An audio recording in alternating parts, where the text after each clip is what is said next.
Hello Bookish friends, welcome to my August wrap-up part 1. In this video I will talk about the 4 works that I finished in the first half of August. Like I did in my previous wrap-ups, I will include the clips that I recorded very soon after I finish those works.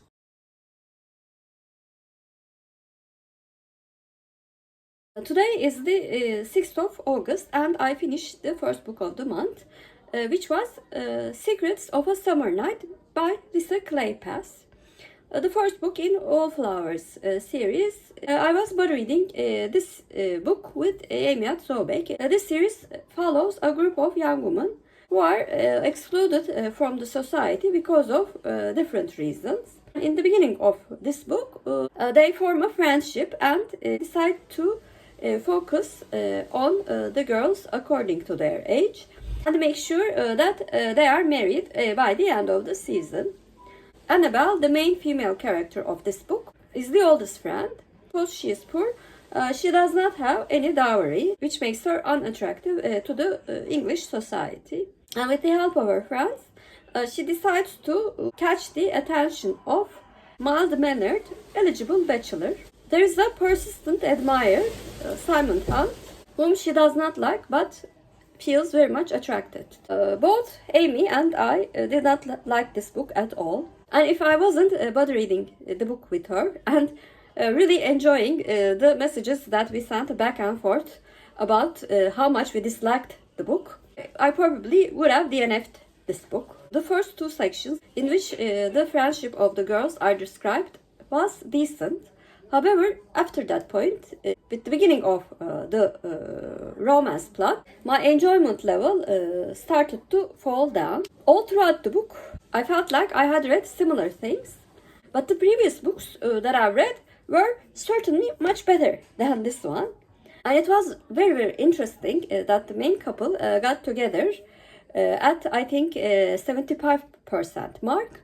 And there were quite a bit of pages left to read. So the book was structured very strangely as well. The characters were certainly inconsistent in their decisions and their actions, which made me very hard to like them. Overall, this was one of the worst romance books that I've read. And I gave Secrets of a Summer Night by Kleypas a 4 out of 10.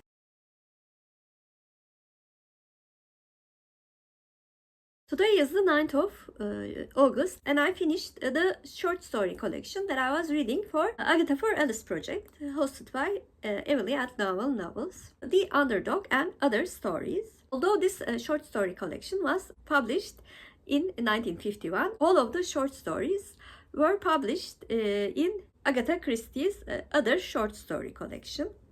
All of the mysteries featured Hercule Poirot and they were all quite good.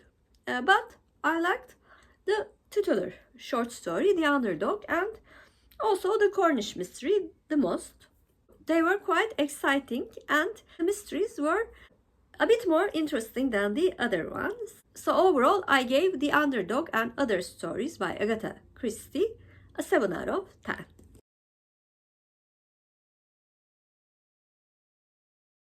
Today is the 12th of August and I finished a Japanese translated mystery book titled The Tokyo Zodiac Murders.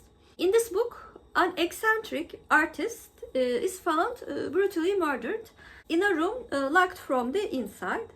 However, what is more interesting about this case is the diaries found reveal a very gory plan to kill and dismember 7 women in an occult ritual to create the perfect woman, Azot.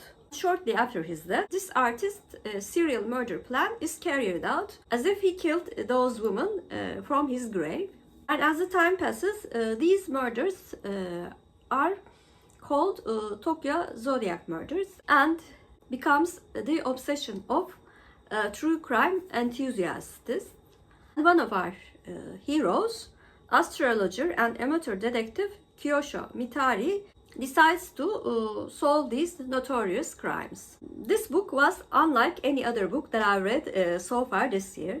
The first sections of the book containing the diary was one of the most gory things that I read in a book. But when we learn that although he is murdered, his plan is carried out, the book became a very, very intriguing mystery to read for me. Although the title suggests that it is mystical, the structuring of the book is very, very technical in terms of constructing the mystery, also revealing the solution. At exactly 73% of the book, breaking the fourth wall, the author suggests that we have given all the clues to solve the murders. However, even though I read many, many mysteries, I had no idea about the solution of the book. It was a very, very successful book in terms of creating a very good mystery. The only thing that bothered me a bit was, like in the Sherlock Holmes mysteries, the main character never appealed to me. And most interestingly, our amateur detective says that he does not like Sherlock Holmes, although he just acts like him. Overall, it was a very good read for me, and I gave the Tokyo Zodiac Murders by Soji Shimada an 8 out of 10.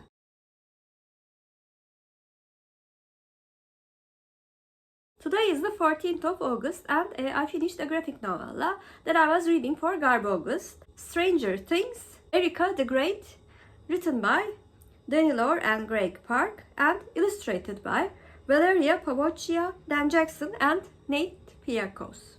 This graphic work benefits from the popularity of the Netflix series Stranger Things, and the stories take place in the same universe. This graphic novella follows a very beloved character, Lucas's sister Erica, in the time period between season 1 and season 2.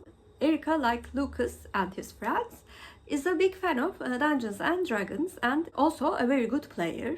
In the summer, her brother is too busy to play with her. Erica's mom won't let her play Dungeons and Dragons alone, so she decides to include 3 of her friends from school to play in this fantasy game. However, she learns that things cannot always go in her bossy ways, and the complexities of maintaining friendship through difficult times.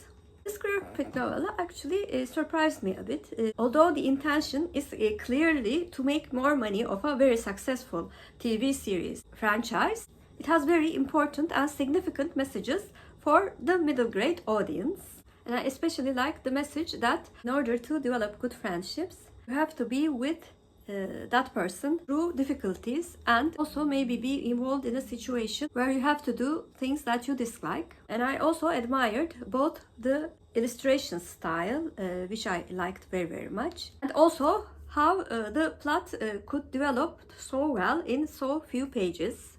Overall, I gave Erica the Great an 8 out of 10. Those were 4 works that I read in the first half of August. Please comment down below, have you read any of the works that I mentioned in this video, and what did you think of them? If you're a new viewer, first of all, welcome. Please like and subscribe. Hope to see you very soon. Bye.